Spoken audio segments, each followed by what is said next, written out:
മിനിയേട്ടൻ നടക്കാൻ പോയപ്പോ ഫോൺ കൊണ്ടുപോകാൻ പറഞ്ഞു പോയല്ലേ? ആര് വിളിക്കാനാ? എനിക്കറിയാം ഈ നേരത്തെ ആരും വിളിക്കാനില്ല, അതുകൊണ്ട് ഞാൻ എടുക്കാതെ പോയെ. പണിയൊന്നും ഇല്ലല്ലേ, വെറുതെ നിക്കാനുള്ള.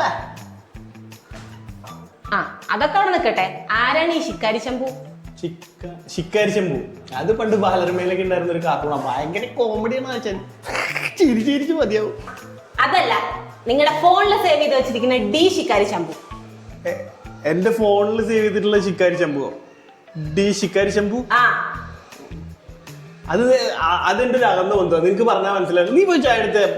ആ ചായയൊക്കെ തരാം. ഈ ഡി ശിക്കാരി ശംഭു ആണാണോ പെണ്ണാണോ? ശിക്കാരി ശംഭു എന്ന് പറഞ്ഞ പേര് ഏതെങ്കിലും പെണ്ണുങ്ങൾക്ക് നീ കേട്ടിട്ടുണ്ടോ? അത് ആണുങ്ങളുടെ പേരാണ്. ആണുങ്ങളുടെ പേരാണ്. എന്നിട്ട് ഈ ഡി ശിക്കാരി ശംഭുവിന് പെണ്ണുങ്ങളുടെ ശബ്ദമാണല്ലോ. ആ അതെന്താണോ? അത് ശിക്കാരി ശംഭു വേട്ടയ്ക്ക് പോകുമ്പോ പൂക്ക് തലതിരിച്ച് പിടിച്ച് വെടിവെച്ചു. ഏതാണ്ട് ഞാനൊരു ഐഡിയ പറഞ്ഞുതരാം. നീ എവിടെടാ? അങ്ങനെ ഏതാണ്ട് ശബ്ദല്ലേ? അയാളുടെ അതേ ശബ്ദം. അയാളെന്താ നിന്നോട് പറഞ്ഞേ? ചക്കരെ എന്താ ഫോൺ എടുക്കാത്തെ? ഒരു ഇമ്പോർട്ടന്റ് ആയ കാര്യം പറയാനാ വിളിച്ചേ. ഡോസിന് കൊടുത്തു, അതുവരെ ഞാൻ കേട്ടു. പിന്നെ ഞാൻ ഹലോ പറഞ്ഞപ്പോ ഫോൺ വെച്ചിട്ട് പോയി. നീ ചായ എടുത്തോ. അല്ലല്ല, പോവാൻ പറ്റും. നിങ്ങളുടെ ഒരു കാര്യം പറയട്ടെ. ഇനി ആ ശിക്കാരി ശംഭു ഫോൺ വിളിച്ചാൽ ഫോൺ എടുക്കണ്ടട്ടാ. പാസന പെണ്ണുപിടീന ഫോൺ എടുക്കണ്ടട്ടാ. എന്റെ ഫോൺ വിളിച്ചാൽ എടുക്കേ വേണ്ട. പൊക്കോ ചായ എടുത്തോ. ബുദ്ധിക്കത്തോണ്ട് എന്ത് പറഞ്ഞാലും വിശ്വസിച്ചോളും.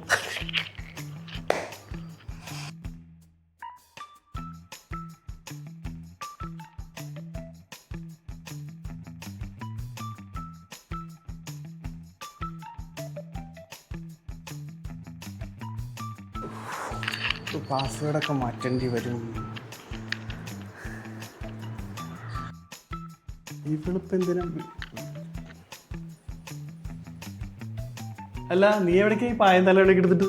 ഞാൻ ഇന്ന് മുതലേ യോഗ ക്ലാസ് അറ്റൻഡ് ചെയ്യാൻ പോവാ. ഈ വയറൊക്കെ ഒന്ന് കുറയ്ക്കണം. ഈ വയറ് കുറയ്ക്കാൻ?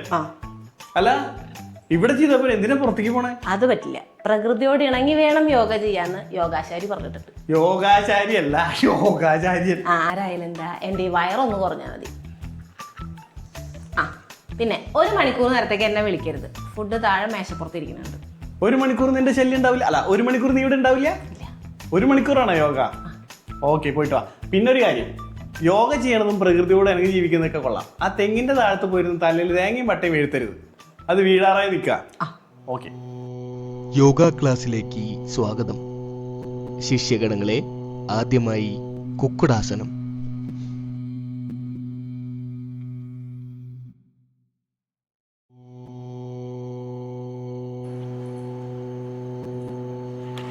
ഹലോ ചക്കരേ, നീ ഇന്ന് വിളിക്കില്ല എന്ന് പറഞ്ഞുകൊണ്ട് ഞാൻ ഫോൺ എടുക്കാതെ ജിമ്മിന് പോയെ.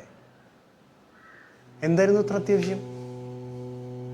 അത് കുഴപ്പമില്ല, അതിന് കുറച്ച് കുറവായതുകൊണ്ട് ഞാൻ പറഞ്ഞൊക്കെ വിശ്വസിച്ചു.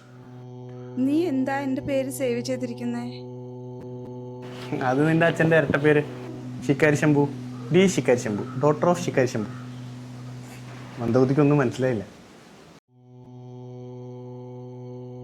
ഒരു അർജന്റ് കാര്യം ആയതുകൊണ്ടാ വിളിച്ചേ.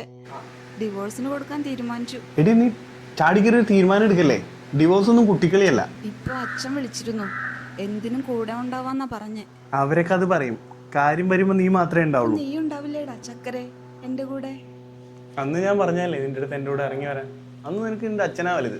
അതെ, അന്ന് നീ വിളിച്ചപ്പോ ഇറങ്ങി വന്നാ മതിയായിരുന്നു. എന്തായാലും വക്കീൽ നോട്ടീസ് കൊടുക്കണായിരുന്നു, നീ നന്നായി ആലോചിച്ചു. 1 മിനിറ്റ്.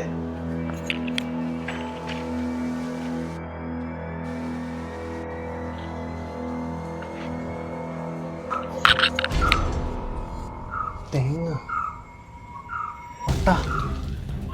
സുലു,